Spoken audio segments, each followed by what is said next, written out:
रिषा पुणेरी चॅनलमध्ये आपलं स्वागत आहे। आज मी ही बाल्कनीत माझ्या लावलेली आळूची पानं इतकी मोठी झालेली आहे ते बघून मी आपणा बरोबर हा व्हिडिओ शेअर करत आहे। हा व्हिडिओ शेअर करण्यासाठी मी बाल्कनीत आलेला आहे। हे मी आता पानं कापून आपणास दाखवत आहे। हे पानं कापल्यानंतर मी आता ह्याच्या मस्तपैकी खमंग खुसखुशीत वड्या बनवणार आहे। ही मी तोडून आणलेली बाल्कनीतली पानं आता ही स्वच्छ एकदम धुवून घेत आहे। स्वच्छ धुवून घेतल्यानंतर ह्याच्यामध्ये धूळ काय असेल तर ते सगळे निघून जाईल। हे मी सगळे धुवून मस्तपैकी धुवून घेत आहे आणि नंतर आता वड्या करणार आहे। मी ह्याच्या एकदम फ्रेश खुसखुशीत अशा मी वड्या करणार आहे। हे मी स्वच्छ धुवून घेतलेली आळूची पानं आहेत। त्यासाठी हे लागणारं साहित्य आहे। हे तीळ, यातील आपल्याला जेवढे लागेल तेवढे आपण तीळ घ्यायचं। हे एक लिंबू मी कापून घेतलेलं आहे। हे एक खोबरं कापून घेतलेलं आहे। हे लसूण आहे, थोडंसं आल्याचा तुकडा आहे, हिरवी मिरची आणि हळद आहे। खोबरं घातल्यानंतर खूपच आळूची वडी खुसखुशीत आणि चांगली लागत असते, म्हणून खोबरं हे नक्कीच घाला। आणि मीठ आणि त्यासाठी लागणारं तेल तर त्यांना आपणास दाखवते। साहित्य काही जादा नाही, एवढ्या साहित्यामध्ये मस्त घरगुती पद्धतीने आपल्याला वड्या करता येईल। हे बेसन पीठ आहे। ह्यातून आपल्याला जेवढे लागेल तेवढे आपण बेसन पीठ घेऊ आणि आपण खुसखुशीत अशा वड्या करू। आता मी हे वड्यांचे आपणास देठ काढून दाखवणार आहे। हे अशी पानं आपण सगळे सोडून घ्यायचे, म्हणजे पानं आपल्या वड्या एकदम मऊसूद आणि चांगल्या होत्या। देठ राहिल्यानंतर वड्या आपल्याला गोल करताना टेन्शन येतं, म्हणून वड्या हे माझ्या घरचे पान असल्यामुळे पान एकदम लुसलुसीत आहे। त्याच्या वड्या खूप चवदार लागणार आहेत।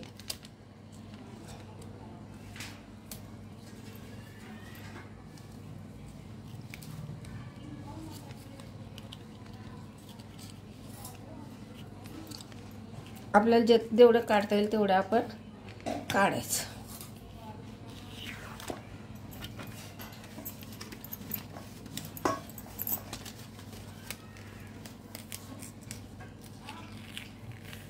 पान आपले फाटायला न पाहिजे, त्यामुळे आपण दक्षता घ्यायची। सगळे पाने आपले हे कापून तयार झालेले पानाची हे नस ही मी चांगल्यापैकी काढलेले आहेत। ह्याच्यामध्ये आपल्याला पीठ चांगले भरता येईल। एकदम एखादं जाडसर वाटलं की परत आपण काढून घेऊ शकतो। आणि हे कवळी पानं असल्यामुळं एकदम छान ह्याच्यावर पीठ बसेल। आता मी वाटण्यासाठी ह्याच्यातील थोडं लसूण घेते।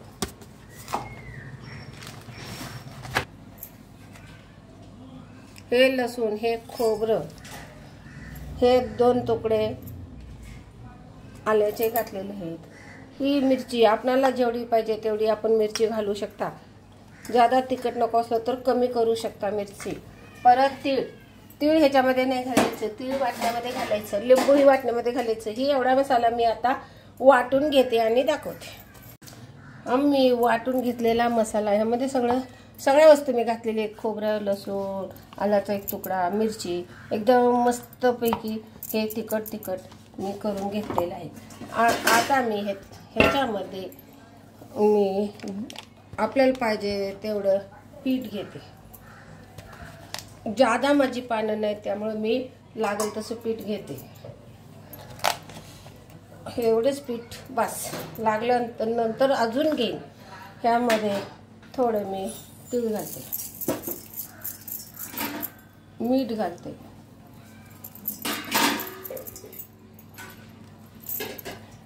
लिंबू पिळून घालते। लिंबूमुळे ह्याला खूप चांगली चव होती। हे पानं खास गळ्यामध्ये खास नाही ह्या पानाची होते। हे पानं चांगले आहेत, पण लिंबू चवीसाठी घालायचं, त्यामुळे चांगले लागतात। आणि थोडीशी कलर येण्यासाठी थोडीशी हळद। हे माझं सगळं घालून झालेलं आहे। आता आपण हे तयार केलेला मसाला ह्याच्यामध्ये घालू आणि मसाला घातल्यानंतर मीठही घालू।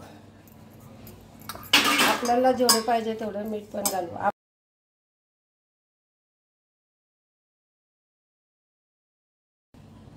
थोडंसं पाणी मी घेते।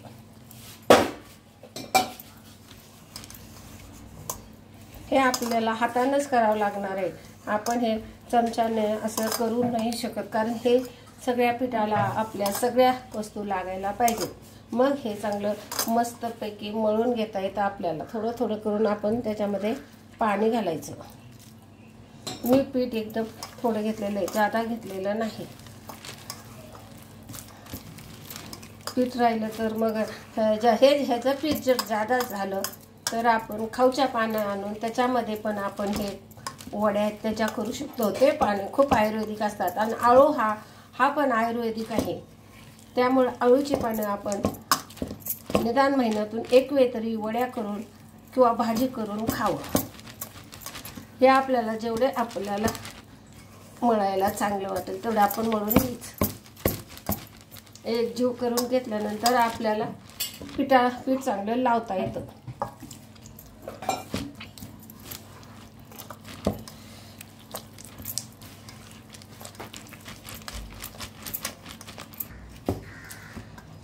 मी आळूची पानं आता भरण्यासाठी घेतलेले आहेत। एकदम मी चांगला रबरबीत असा मसाला करून घेतलेला आहे।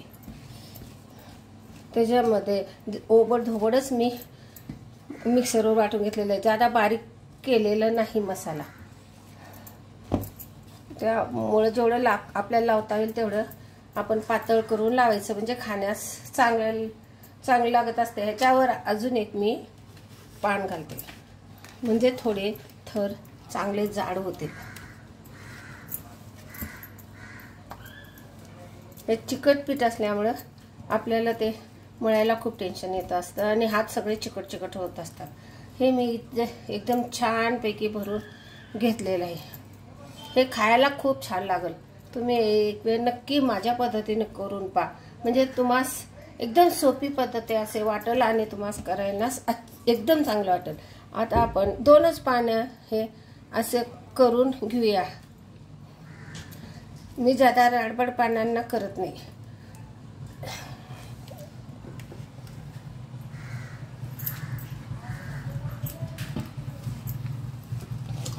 जेवढं आपल्याला शक्य आहे तेवढंच आपण लावून घ्यायचं। आणि जर पानाला लागत नसेल तर आपला हात थोडा पाण्यामध्ये आपण भिजवून घ्यायचं, म्हणजे पानाला सरसर लावता येतं।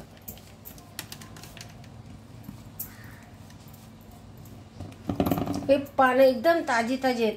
आपण बाजारात आणलेली पानं असतात ना, एकदम आपल्याला 2-3 दिवसाची पानं भेटलेली असतात, त्यामुळे आपल्याला चांगलं करायला एकदम चांगलं वाटत नाही। पण ह्या पानांना करायला एकदम चांगलं वाटतं, मऊसूत पानं आहेत।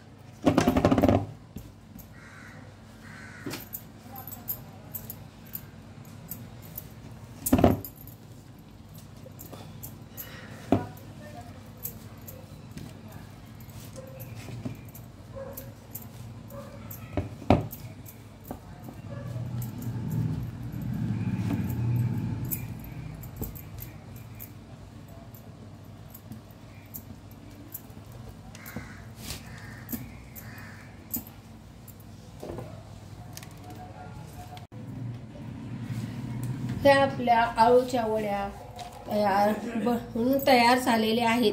ह्या आता मी उकडायला ठेवत आहे।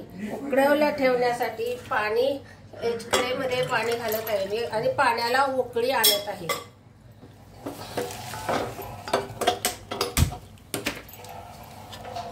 पाण्याला उकळी आल्यानंतर आपण हे वड्या उकडायला ठेवू। पाण्याला उकळी आल्यानंतर हे वड्या एकदम मस्तपैकी शिजून होतील। नंतर मी शिजल्यानंतर आपल्याला दाखवते।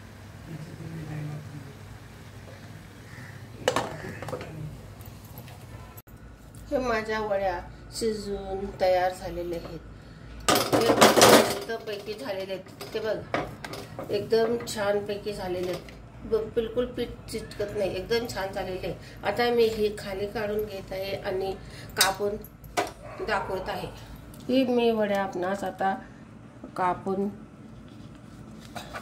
दाखवते।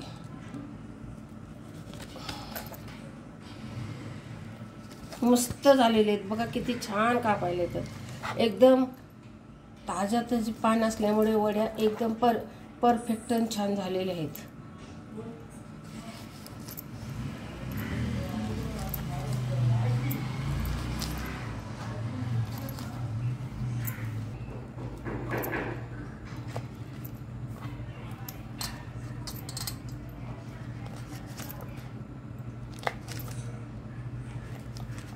करायला ठेवलेला आहे। मी आता हे कापून घेतलेल्या वड्या तळण्यासाठी ठेवत आहे। तेल गरम झालेलं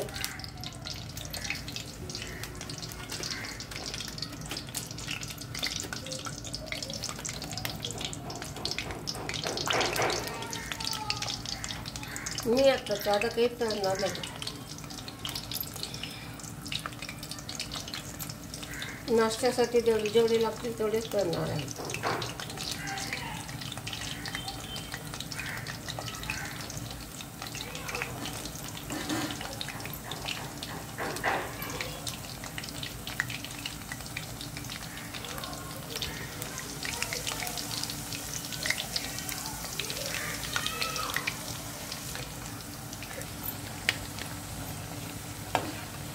हे बघा मस्त पैकी लालसर वड्या झालेल्या आहेत। एकदम खुसखुशीत लागणार आहेत त्या वड्या, एकदम चांगल्या झालेल्या आहेत। आता हे वड्या तळले गेल्यामुळे मी आता ह्या वड्या काढणार आहे।